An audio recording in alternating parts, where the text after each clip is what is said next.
la faveur de Dieu soit avec vous. Nous voulons poursuivre sur notre thème, le monde est un marché.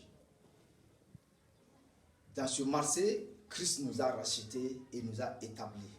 Il a dit d'être saint parce que lui-même il est saint.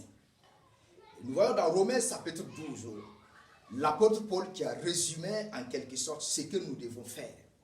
Il dit, je vous exhorte par les compassions de Dieu à offrir vos corps comme un sacrifice vivant, saint, agréable à Dieu, ce qui sera votre part un culte raisonnable.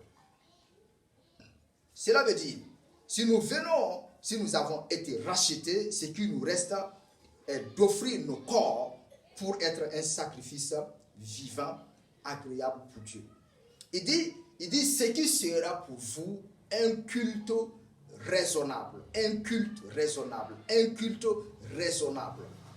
Cela veut dire, en tant que chrétiens, nous venons à l'église pour le culte. Nous venons à l'église pour glorifier Dieu. Nous ne venons pas à l'église pour des distractions. Nous ne venons pas à l'église pour regarder autre chose et attendre autre chose que la présence de Dieu. Mais Satan aujourd'hui, qui est en train, au fur et à mesure, de conduire le monde dans l'église, est en train de séduire les chrétiens.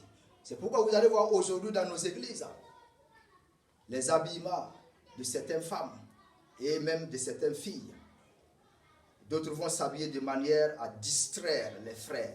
D'autres s'habilleront de manière à distraire, à mettre mal à l'aise les autres, en les empêchant de rendre à Dieu un culte qui est raisonnable. Que le Saint-Esprit vous donne de l'intelligence afin de comprendre. Vous voyez, l'esprit de l'homme est bizarre. L'homme, par exemple, je prends un exemple sur les sœurs, ou bien peut-être même certaines femmes qui s'habillent en laissant les seins à moitié. C'est très très dangereux. Alors que vous voyez que l'homme est bizarre, l'esprit de l'homme est bizarre. S'il regarde le commencement de quelque chose, il veut voir la fin. L'homme, s'il voit le commencement de quelque chose, il veut voir naturellement la fin. Donc il va commencer déjà à imaginer des choses et cela distraira ce frère-là et le coupera du fil de la communication qu'il avait avec Dieu. Que Dieu vous aide, que le Saint-Esprit lui-même nous enseigne afin que nous puissions comprendre ces choses. Nous ne venons pas à l'église pour la distraction. Nous venons à l'église, nous sommes, n'est-ce pas, soustraits de ce monde, de ce grand marché pour l'église, c'est-à-dire pour l'adoration de Dieu. Et c'est très très capital pour nous, bien-aimés frères, bien-aimés sœurs, pour nous de comprendre ces choses. L'église n'est pas un lieu de distraction, parce que Satan aujourd'hui est en train de vouloir remplacer beaucoup de choses. Il est en train de remplacer la présence du Saint-Esprit par autre chose. Il est en train de remplacer la présence du Saint-Esprit par autre chose, par la distraction et même par certaines chansons qui sont mondaines. Par des chansons qui ne glorifient pas le nom de Dieu et tout le monde est distrait dans l'église et cela empêche l'église de grandir, cela empêche l'église d'être prête, cela empêche l'église, n'est-ce pas, de pouvoir servir Dieu.